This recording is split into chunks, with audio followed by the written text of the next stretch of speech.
All right, are you a filmmaker who's been thinking about starting your own videography business, but you're really not sure where to get started or really how to do this? Well, don't worry. I want to break down a couple of the most important steps as far as I'm concerned when it comes to starting your videography business. Now, look, I started my business a little over 10 years ago. God, that is a long time ago.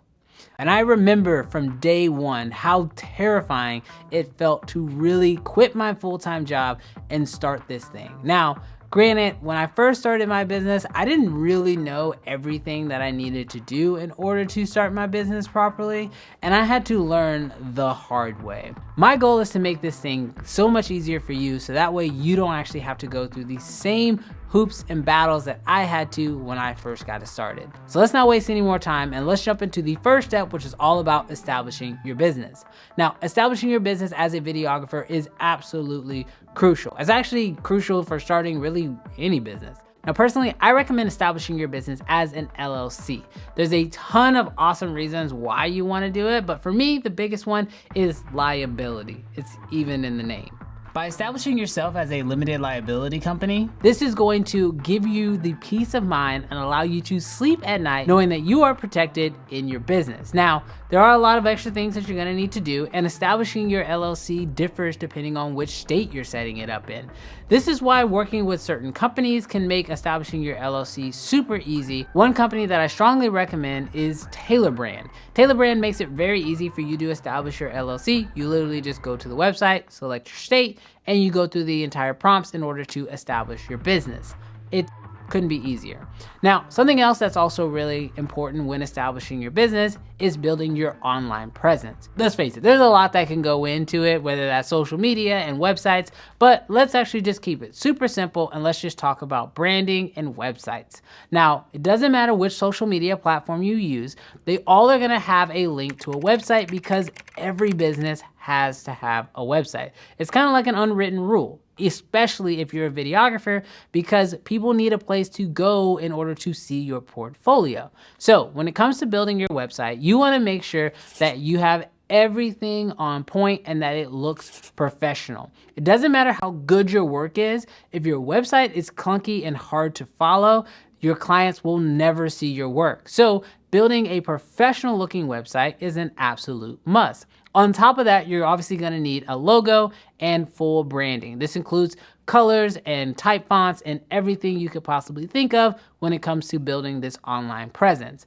Again, this is where Tailor Brand can walk you through it. Tailor Brand kind of is like that one-stop shop for being able to establish everything you need to get your business up and going. Whether that's establishing the LLC or establishing your online presence, Tailor Brand can pretty much walk you through the entire process, which is one of the big reasons why I decided to partner with them on this video. Okay, future Brandon cutting in here. So Tailor Brands has actually gone ahead and decided to sweeten the pot just a little bit more. On top of being the one-stop shop, Tailor Brands has agreed to give 40% off. All you have to do is use code BWASH40, and that's obviously going to help a lot with establishing your business and building your online presence. Now, establishing your online presence is only part of the equation. Another part of the equation is your actual portfolio. Now, building out your portfolio when you are first starting out is absolutely crucial. Hear me out.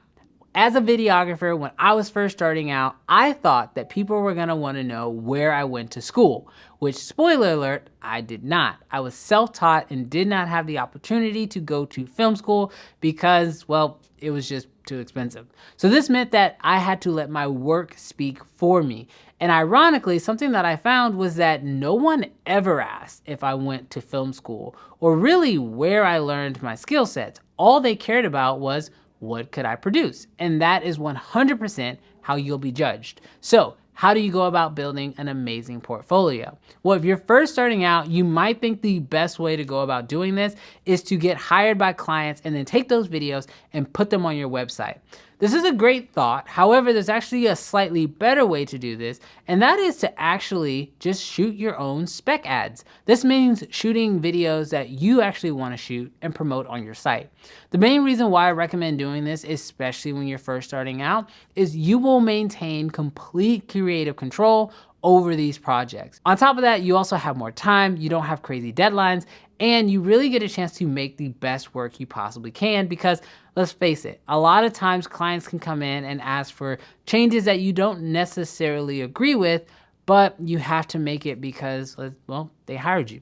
So what happens though if you do shoot something for a client, but you really like the video, however, they've asked for some adjustments to it that make you sort of not necessarily like it anymore, but you still want it to be a part of your portfolio? This is where director's cuts can really come in play. And this is a trick that I've used on multiple videos that currently live on my site as we speak. See, there can be times where a client might ask for a change or an edit to a video that you don't necessarily agree with. Well, at the end of the day, in that moment, you are working for the client and it is your job to produce the video that they are looking for. However, that doesn't mean that that has to be what goes on your website.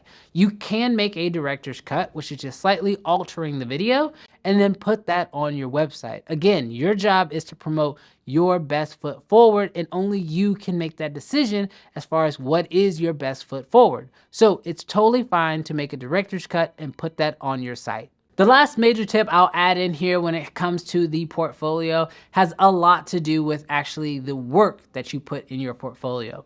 See, what you promote is what you will get hired for. So what do I mean by that? When I was first starting out, I shot a ton of real estate video, but the biggest problem I had with that was when I started to want to get hired by brands or clothing companies or really just anything outside of real estate, I realized that my portfolio was pretty much all houses, which meant that other brands couldn't really see me capturing content for them.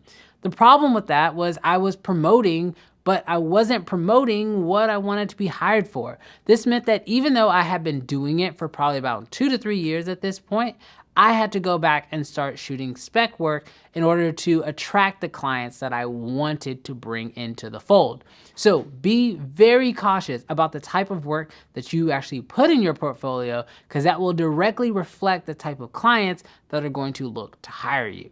Okay, so we've broken down 2 different elements of the equation, but let's hop into the third and the last one that I want to talk about for this specific video. And I know you guys are probably surprised that it's taken me this long to get to it, but that is gear. Now, when you are starting your videography business, there is a lot of gear that you will need to get started. I mean, let's face it, obviously you're gonna need a camera, some lenses, some camera support, as well as a computer to do the editing, and let's think about lighting and audio and well, okay, hold on.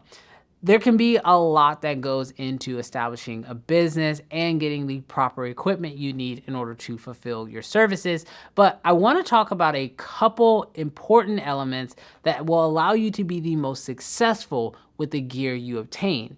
The first tip is to actually not buy as much as you think you need. Let me explain. So many professional videography companies and production houses actually don't own that much gear. Most of them are actually renting gear based on the project they're doing. There's a couple big benefits to renting the gear. One of the biggest ones is obviously you have access to gear that you otherwise could not afford to purchase. Another big benefit to renting gear is it actually sort of funnels you into the mindset of getting the right gear for the project instead of just using what you have access to. There have been so many times that I know personally that I fall into this trap where I've gone out and shot with my camera because I owned it and I just figured I would use it because I had it and didn't really think about, was my camera the perfect camera for this job? And this happens to tons of videographers.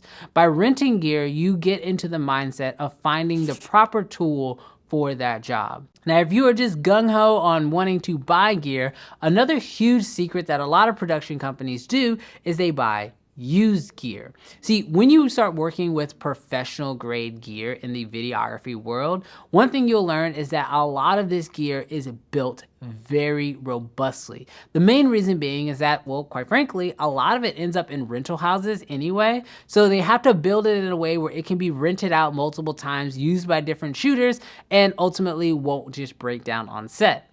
This means that by buying used gear, you can actually buy gear that's been used for, 1 to 3 years, and it's still honestly operating just as good as it did when it first came out of the box. This is a way to get a steal on amazing high quality gear without spending those high quality prices. So I strongly recommend buying used gear when you have the opportunity. All right, and the third and final tip that I have when it comes to gear is all about buying the right gear for you. See, I understand that there is so much amazing gear out there, and it can be very easy to fall for the trends. Whether that's a new camera, a new system, new lighting, new audio, there can be tons of awesome new gear that comes out. But one element that I think gets overlooked a lot of times is how you will actually use it on a day-to-day basis. Is it too complicated? Does it require a bigger crew than you typically work with? Does it require batteries and additional accessories that you don't really want to invest in just in order to use that camera? There can be a lot of additional elements needed when using bigger, more professional gear. And so one area that I tell a lot of beginning videographers to think about is how can you actually use this new piece of gear on your shoots. Knowing how you'll use it and understanding the difficulties that may come alongside that are super crucial when it comes to buying the right gear. Just because it is a better quality or a better image, or it might be higher megapixels or whatever, if it requires that you have to slow down or it makes the shooting process more difficult to a point where you don't even want to do it anymore, is it even worth it at the end of the day? These are important questions to ask yourself when you are first starting out as a videographer. There are a lot of things that go into building a videography business. And trust me, I understand it might seem daunting, but one thing that I want you to remember is that it is a ton of fun. There is so much freedom in your time, in your space, in your ability to be creative and to have control over your life that I would not change it even to this day. I love running a videography business so much that I not only created videos here on YouTube about it, but I've actually created an entire guide on running a creative business, which you can check out the links down below in the description. I want to thank Taylor Brand for sponsoring this video and helping me put out content just like this. So that way more creators who are out there who are thinking about starting their business can know where to go to get started and also can have the tips in order to be successful. But thank you guys so much for checking out this video. If you have additional questions about starting your videography business, definitely check out the links down below in the description or leave me questions in the comment section, and I'll catch you guys in the next video. Peace.